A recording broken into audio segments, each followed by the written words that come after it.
बच्चों अब हम करेंगे मेंटल मैथ कक्षा 7 का प्रश्न नंबर 39 व 40।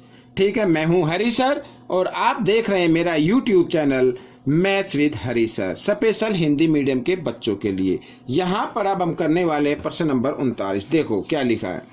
लिखा एक त्रिभुज के तीनों कोणों का अनुपात 2:3:5 है, तो सबसे बड़े कोण की माप क्या होगी, ये हमें बताना है।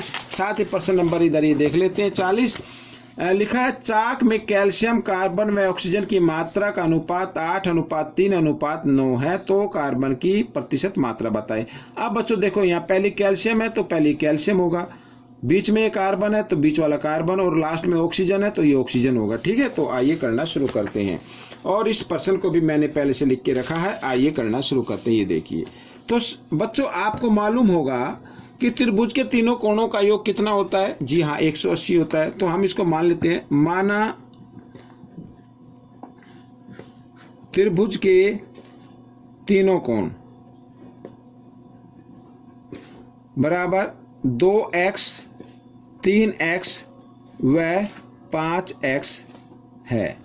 इनको x के साथ लिख लेते हैं। ठीक है, और हम सभी जानते हैं त्रिभुज के तीनों कोणों का योग क्या होता है, 180 डिग्री होता है। यानी 2x जमा 3x जमा 5x बराबर 180। ठीक है, इस तरीके से आप 5 और 3 8 और 2 10, तो 10x बराबर 180।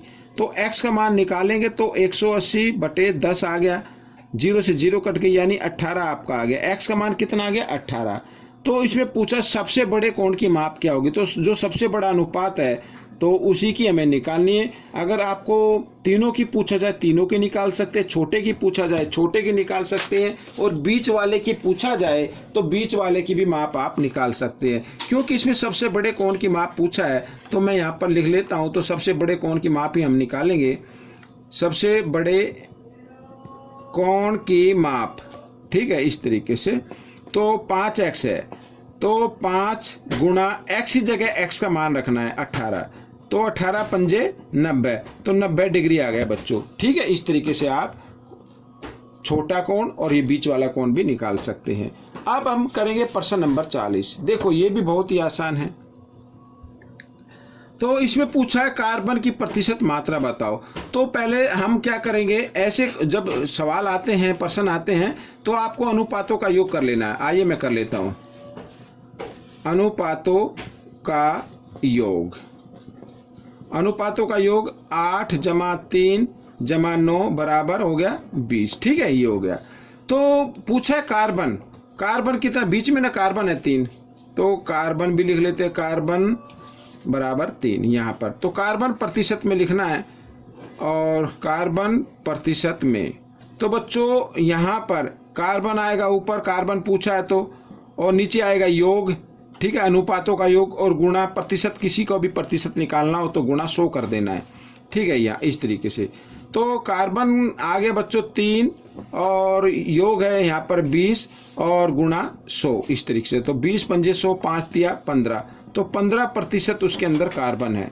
अब बच्चों आपसे अगर कोई पूछे कि ऑक्सीजन का प्रतिशत बताओ, ये हालांकि इसमें नहीं दिया, ये मैं अपनी तरफ से बता रहा हूँ, ऑक्सीजन प्रतिशत में बताओ।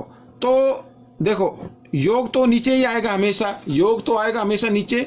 ऑक्सीजन कितना है बच्चों यहाँ पर 9, तो 9 आएगा ऊपर और गुणा 100, तो इस तरीके से। तो 20 एकम 20, 20 पंजे 100 यहाँ पर, तो 9 पंजे 45, तो 45% आ जाएगा बच्चों इस तरीके से। इस तरीके से ही आप कैल्शियम का भी निकाल सकते हैं। ठीक है, तो ये प्रश्न आपका हल हो गया है।